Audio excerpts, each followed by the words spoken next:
Ready? Are we? Hello, my name is Dallas Goldtooth. I'm here at the USS 2010. That's the United States Social Forum. This is the second day of the Social Forum, Wednesday, June 23rd. This is the second day. A lot of workshops are starting up. Right now is the tar sands assembly going on right now. Right, we have a guest with us today. Right, he is the executive director of the Indigenous Environmental Network. I'm going to give him a chance to introduce himself. And the IEN, Indigenous Environmental Network, has put together a good delegation of indigenous peoples throughout North America to come here to provide a lot of resources for them, for indigenous people to come here to talk about the various situations going on in their communities, the various issues they're facing. So at this time, I'd like Tom to introduce himself, say a few words, tell us about what IEN's role is in all of this and how it's going so far. Sure, and it's really good to be here to talk in this way of communication that we've had a role in arranging here at the U.S. Social Forum. It's good to have Earth Cycles here, as well as working with Abayala Nexus and many other communication outlets that we're hooked up into. But it's good to be here. This is very historical because this is the second U.S. Social Forum. The first one we had was in Atlanta a couple years back, and we brought approximately about 20,000 people together. Here we're hoping to break that record. Thousands of people are still registering today. I saw the line downstairs, and yesterday we had about 12,000 people, and I think we're talking about close to 1,500 organizations from throughout the United States. And as indigenous peoples, we still haven't got all the numbers of indigenous peoples who are here, Native Americans, Canadian First Nations, as well as indigenous brothers from the South, from developing countries who are here as well. But I would estimate probably a couple hundred indigenous peoples are here. And it's really good to be here to express a lot of the issues that are confronting indigenous peoples in our homeland. There's a mixture here of Native people from the reservations or reserves or what we call indigenous territories, as well as Native people here from the cities, from the urban areas. As one of the many different failed federal policies that we've been confronted with is a policy of the 1950s called the Relocation Act, where it was intentional policy of the United States to relocate American Indians from the reservations into urban areas as a policy of assimilation.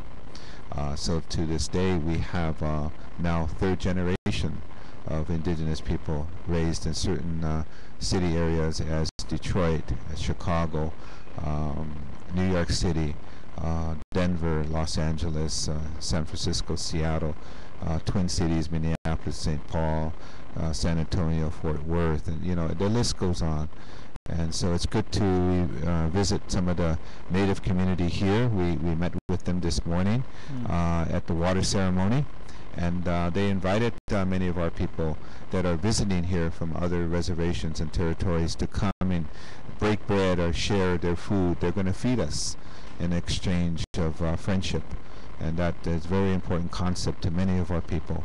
And so it's good to be here. I'm the director of the Indigenous Environmental Network, and we are a coalition, an alliance, a confederacy of indigenous grassroots people from throughout Turtle Island who are confronting many different issues, from mining corporations to fossil fuel corporations to toxic waste facilities, dealing with deforestation, dealing with many different issues, sacred sites issue.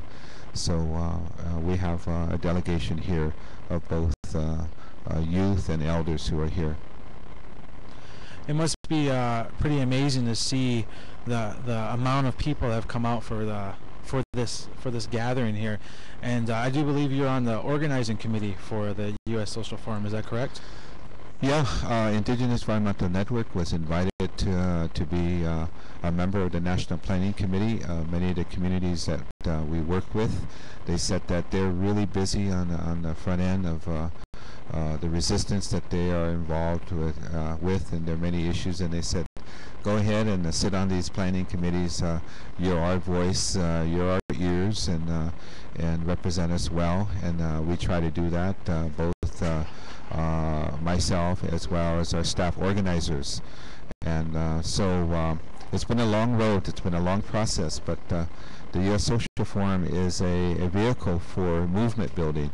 And one of the commitments we have, for those people who are working in the trenches on the front lines of struggle, is to be able to break those borders that exist between the struggle of work. It's not just a political border, for an example, between Mexico and U.S., or the political border in Canada and the United States, but it's political borders that have been created by corporations, by government, to keep us divided. Some history really quick here is that some of us in our organizations like Indigenous Environmental Network and Seventh Generation Fund and other organizations that were in Seattle back in the late 1990s, what we call Battle in Seattle, of the third ministerial meeting of the World Trade Organization, the WTO. We were there as Native people from Canada and United States, and we formed partnership and alliances with the workers, with the unions. We formed partnerships with many different organizations, affinity groups, youth. The formation of the independent media group was formed in Seattle as well. And so we started to organize, break down those boundaries that keep us divided in movements. And we saw a result of that when there was a pushback by the elites, by the establishment, by those entities in the United States that feel very threatened when people in struggle, when people of color, when poor people, when indigenous people, we start to form coalitions and get together. So because of that experience, we in many of our different organizations that are out there, indigenous activist groups, working with our tribal governments, in fact, who understand the dynamics and need for working with non-native people, especially the activist organizations out there, so that they can be part of a movement to create political will in America that will support our treaty rights, that will support many of the different issues that we're confronted with as American Indian tribes and Alaska Natives. So there's really a need for this. The many of the organizations and the participants here at this social forum are those kind of folks that are really challenging a system here that exists in the United States, in the belly of the beast, where we need to be very strategic in the work we're doing, bringing the youth as a representative of the next generation, giving them some of the tools that have been developed by the old school folks in the movements, to be able to accept criticism and critiques, and also address a lot of the contradictions when we talk about being involved in activism, being involved in building sustainable communities. Our network has been involved in a lot of those dynamics, and so change is not for the lighthearted. Change is very, very critical. We see the signs right now. We see what's happening in the Gulf Coast right now. When there's a sign that's happening, Mother Earth is saying something has to change. Some of us here as Native people in our network were in Cochabamba in Bolivia, and we participated with 35,000 people from throughout the world who converged to Bolivia as a result of a call for action by the president of Bolivia, who also is indigenous, calling for people to come together to talk about climate change, to talk about the need to develop protocols that respect the rights of Mother Earth. So as indigenous peoples of the North, we came to Cochabamba to see what we can do to help. And we merged our movement with indigenous peoples and social movements of South America and other movements that were there in Cochabamba, and came out with a document called the Cochabamba People's Accord, our protocols and a draft Universal Declaration on the Rights of Mother Earth, which are very critical documents that do address some of the root causes of climate change. You know, those of us that are here for climate justice issues know that it's not just about climate. We're talking of some of the root causes of why we're in this dilemma, where we have an economic system that's depleting a lot of the natural resources around the world, that's abusing workers and from throughout the world as well. So we're looking for systemic change in a lot of the work that we're doing here. We're looking for new economic paradigms to address the issues of capitalism.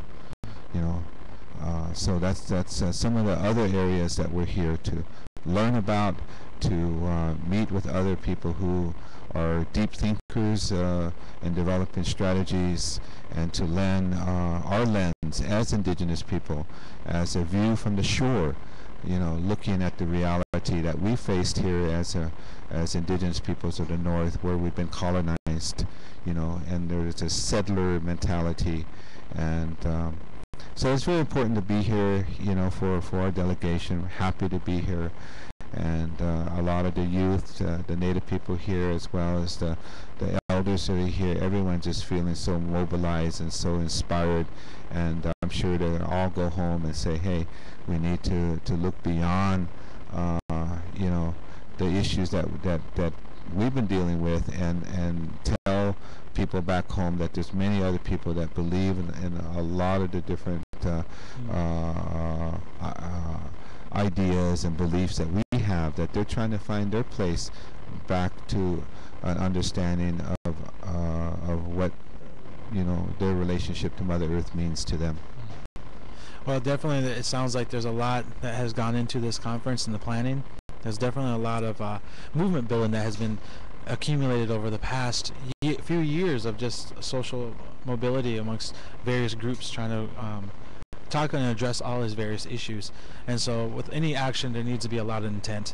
And I think definitely with here at the USSF 2010, there's a lot of intention here, and there's a lot of action that is coming out of here. So we'd like to thank you very much. I'd like to thank IEN for creating the chance, the mobility. For me, seeing a lot of the Native delegates here, it's always amazing, and it's always powerful to see so many powerful indigenous leaders speaking about the issues in their communities, talking about what is facing them, and not being afraid to just tell the truth. You know, often there's so many things in our communities that there's so many times in Native communities that we don't really get to hear or get that space to really tell the truth and see where and really speak from the heart to the greater world. So I think IEN seems to be really facilitating that conversation pretty well, and giving a lot of these communities that chance.